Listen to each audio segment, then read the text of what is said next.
Bien, donc nous continuons et nous allons mettre un titre autre que celui qui va apparaître, qui normalement sera le titre page 1.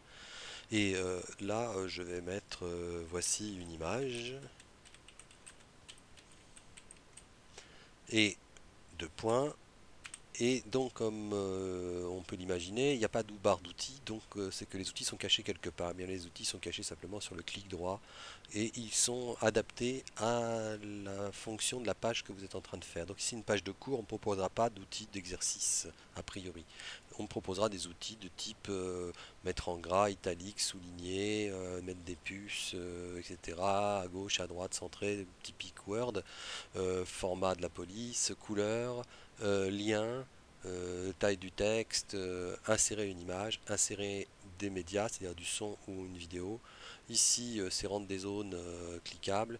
Et ici, c'est de faire construire un tableau. Et ça, c'est éditer le tableau, c'est-à-dire modifier le tableau construit. Là, tirer une ligne. Et ici, supprimer un lien qui existerait. Et là, donc, supprimer un formatage. Donc, allons-y, je vais insérer une image en avant. Je vais choisir mon image. Par défaut, je suis dans mes images. Donc je vais aller choisir une image qui soit pas trop grosse. J'avais pensé à mettre l'image de l'OMC qui est quelque part par là. Voilà, celle-ci. Ouvrir. OK.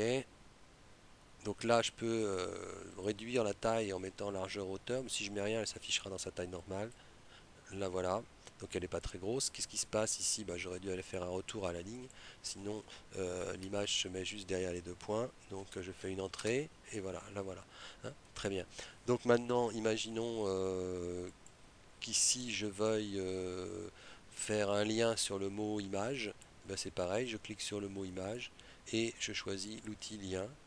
Et imaginons que je veuille renvoyer un commentaire donc un commentaire dans la page qui s'ouvrira quand on cliquera, ou plus souvent un lien hypertexte, c'est-à-dire un lien vers un site, ou alors item, c'est-à-dire une autre page, une autre activité qui se trouvera derrière. Ok. Donc là, je n'ai pas mis de lien, donc il est pas content.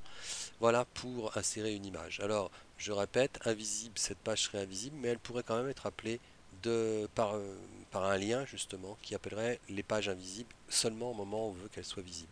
Tout en haut, j'en profite pour vous montrer donc ici l'arborescence du menu qui elle n'a pas changé. Ici c'est imprimé, ici c'est l'orthographe. Là mettre des notes pour comprendre, pour expliquer aux gens pourquoi vous avez fait ça, mais ça ne sera pas visible je pense. Ici visualiser, ça va déclencher ce que j'ai fait. Là enregistrer. D'accord, donc j'enregistre et voilà pour insérer une image.